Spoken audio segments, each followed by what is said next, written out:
Hello friends, welcome to KAVITHASAMAYALARAI. இன்னைக்கு நம்ம பார்க்க போற ஸ்பெஷல் ரெசிபி சுவையான வாழைக்காய்வருவல். ஒரு அருமையான சைட் டிஷ். சாதம் மாடலா சாப்பிடுறதுக்கு சாம்பார் சாதம், ரச சாதம், வெரைட்டி ரைஸ், தயிர் சாதத்தோடலாம் அட்டகாசமா இருக்குங்க. ரொம்ப ஒரு சிம்பிளான ரெசிபி தான். இங்கே நல்ல மணக்க ஒரு ஸ்பைசியான மசாலா ரெடி பண்ணி அதில் இந்த வாழைக்காயை பக்குவமாக வறுத்தெடுக்கிறேங்க. அட்டகாசமாக இருக்கும். ஒரு தடவை ட்ரை பண்ணிங்கன்னா கண்டிப்பாக திரும்ப செய்வீங்க. பர்டிகுலர்லி நான்வெஜ் பிரியர்கள் நான்வெஜ் மிஸ் பண்ணுற சமயம் இந்த வாழைக்காய் வறுவலை விரும்பி சாப்பிடுவாங்க.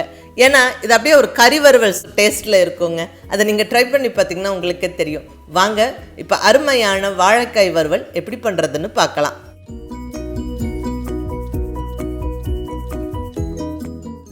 இப்போ இங்கே இந்த சைஸில் 2 வாழைக்காய் எடுத்துருக்கிறேன். இது கிட்டத்தட்ட ஒரு 400 கிராம் இருக்குங்க.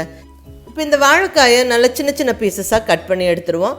அதுக்கு முன்னாடி இந்த வாழைக்காய் மேலே இருக்கிற தோலை லைட்டாக சீவி எடுத்துருவோம்.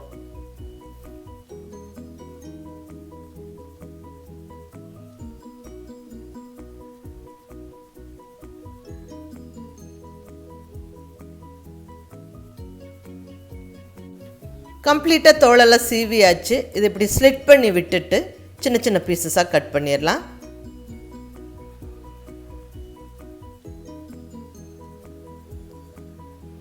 பாருங்கள், இந்த சைஸுக்கு சின்ன பீசஸாக கட் பண்ணிடணும். கட் பண்ண வாழைக்காவை நம்ம தண்ணியில் போட்டு வச்சிடலாங்க. ஸோ சமைக்கிற வரைக்கும் நம்மளுக்கு கருக்காமல் இருக்கும். பாருங்கள், கம்ப்ளீட்டாக எல்லாமே கட் பண்ணியாச்சு. அடுத்தது நம்ம மசாலாவை ரெடி பண்ணிடலாங்க. இங்கே மிக்ஸி ஜாரில் 1 டீஸ்பூன் அளவுக்கு சோம்பு சேர்த்துக்கிறேன். கூடவே 1 டீஸ்பூன் சீரகம், அடுத்ததாக 1 டீஸ்பூன் மிளகு, 2 துண்டு பட்டை, 2 சின்ன பீஸ் பட்டை, கூடவே 2 கிராம்பு. ஃபஸ்ட்டு இந்த ட்ரை ஸ்பைசஸ் எல்லாம் கொஞ்சம் பருன்னு பொடிச்சு எடுத்துப்போம். பாருங்கள், இந்த அளவுக்கு பொடிச்சுக்கணும். அடுத்ததாக இதில் மற்ற பொருட்கள் சேர்த்து அரைக்கலாம். 2 ஸ்பூன் அளவுக்கு தேங்காய், ஃப்ரெஷ்ஷாக துருவின தேங்காய் 2 ஃபுல் ஸ்பூன், கூடவே 5 பல் பூண்டு, கொஞ்சம் பெரிய சைஸ் பூண்டு 5 எடுத்துருக்கிறேன். இந்த வாழைக்காய் வறுவலுக்கு பூண்டு மஸ்ட்டுங்க, கண்டிப்பாக சேர்க்கிறது நல்லது. ஏன்னா ஒரு சிலருக்கு வாழைக்காய் சேராது, கேஸ்ட்ரிக் ட்ரபிளை ஏற்படுத்தும். ஸோ பூண்டு சேர்த்து சமைக்கும் போது அதில் நல்ல மருத்துவ குணங்கள் இருக்குது. அந்த கேஸ்ட்ரிக் ட்ரபிளுக்கு நல்ல மருந்தாக இருக்கும், நல்ல டேஸ்ட்டாகவும் இருக்கும். அடுத்தது இதிலே மசாலா பொடிகளும் சேர்த்துடலாங்க. ஒரு ஃபுல் டீஸ்பூன் காரமான மிளகாய் பொடி, மிளகும் சேர்த்துருக்குறோம். ஸோ அது ஞாபகம் வச்சுட்டு உங்களுடைய டேஸ்ட்டுக்கு தகுந்த மாதிரி சேர்த்துக்கங்க.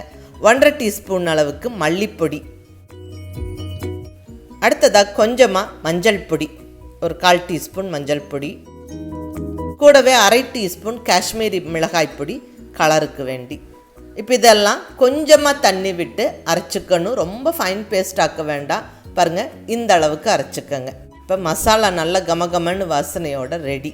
நம்ம இப்போ வாழைக்காய் வறுவல் செய்ய ஸ்டார்ட் பண்ணிடலாம். இங்கே ஸ்டவ்வில் அடிக்கணமான கடாய் வச்சு இதில் ஒரு 2 டேபிள் ஸ்பூனுக்கு மேலே ஆயில் சேர்த்துருக்குறேன். இந்த ஆயில் கொஞ்சம் சூடானதுக்கப்புறம் ஃபஸ்ட்டாக நம்ம கடுகு சேர்த்து பொரிய விட்டுறலாம். ஒரு 1.5 டீஸ்பூன் கடுகு சேர்த்து நல்லா பொரிய விட்டுருவோம். கூடவே நல்ல ஃப்ரெஷ்ஷான கருவேப்பிலை 2 கொத்து, அடுத்ததாக 2 தாளிப்பு வரமிளகாய். இதெல்லாம் நல்லா பொரிஞ்சு வரட்டுங்க. நம்ம வாழைக்காவை சின்ன பீசஸாக கட் பண்ணி தண்ணியில் போட்டு வச்சுருந்தோம். அதை நல்லா கம்ப்ளீட்டாக தண்ணி வடித்து எடுத்து வச்சாச்சு. நம்ம இதை இந்த எண்ணெயில் போட்டு விட்டுறலாம். இந்த ஆயிலில் நல்லா இந்த வாழைக்காய் வதங்கி வரணும். ஸோ பொறுமையாக ஒரு 5-6 நிமிஷம் வதக்கி விடுங்க. வாழைக்காய் குயிக்காக வெந்துடும். ஸோ நல்லா இப்படி வதங்கியே வெந்து வரணும். ஸோ ஸ்டவ்வை மீடியம் ஃப்ளேமில் வச்சுக்கிட்டு பொறுமையாக ஒரு 5-6 நிமிஷம் வதக்கி விடுங்க. தண்ணி விட வேண்டாம். இந்த ஆயிலே ஃப்ரை ஆகி வெந்து வரணும். பாருங்கள், ஒரு 5 நிமிஷத்துக்கு அப்புறம் நம்ம பார்க்குறோம்.